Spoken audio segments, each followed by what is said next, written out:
សឹងតែរាល់ថ្ងៃបងនិយាយថយស្រួលណាស់តែទង្វើបងវិញផ្ទុយដាច់ស្រឡាំងមិនយល់សមថាព្រោះហេតុអ្វីព្យាយាមធ្វើល្អមិនដែលខំលើស្នេហ៍តែមានមេមិនអោយដំឡៃបេះដូងស្ដែងទួញយំក្រៀមក្រំរាល់ថ្ងៃថ្លៃមិនដែលសួរនាំមួយម៉ាត់បើស្រឡាញ់មិនដេចបងតង់អូនចោលបើស្រឡាញ់មិនដេចមិនខ្វល់ខ្វាយអូនឯកាខ្លាំងណាស់ตั้งតែចាំចាយបងសាប់បាយមិនគិនពីស្រីបើតទៅបងនៅតែបែបនេះទៀតកុំបន្តថាអូនមានថ្មី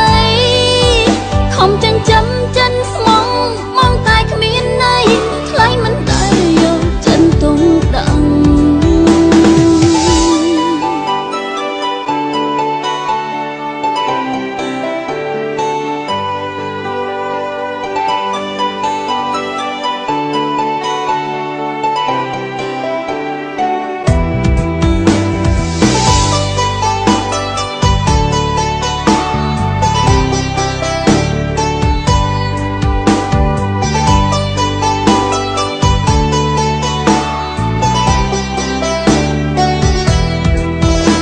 ស្រឡាញ់អូនលឺសឹងតែរាល់ថ្ងៃ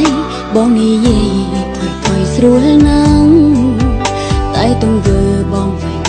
ផ្ទុយដាច់ស្រឡាំងមិនយល់សមថាព្រោះហេតុអ្វីព្យាយាមធ្វើល្អមិនដែលខំលើស្នេហ៍តែមានមេមិនអោយដំឡៃបេះដូងស្ដែងទួញយំក្រៀមក្រំរាល់ថ្ងៃថ្លៃមិនដែលសួរនាំមួយម៉ាត់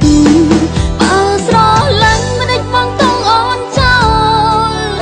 បើស្រឡាញ់មិនដេចមិនខ្វល់ខ្វា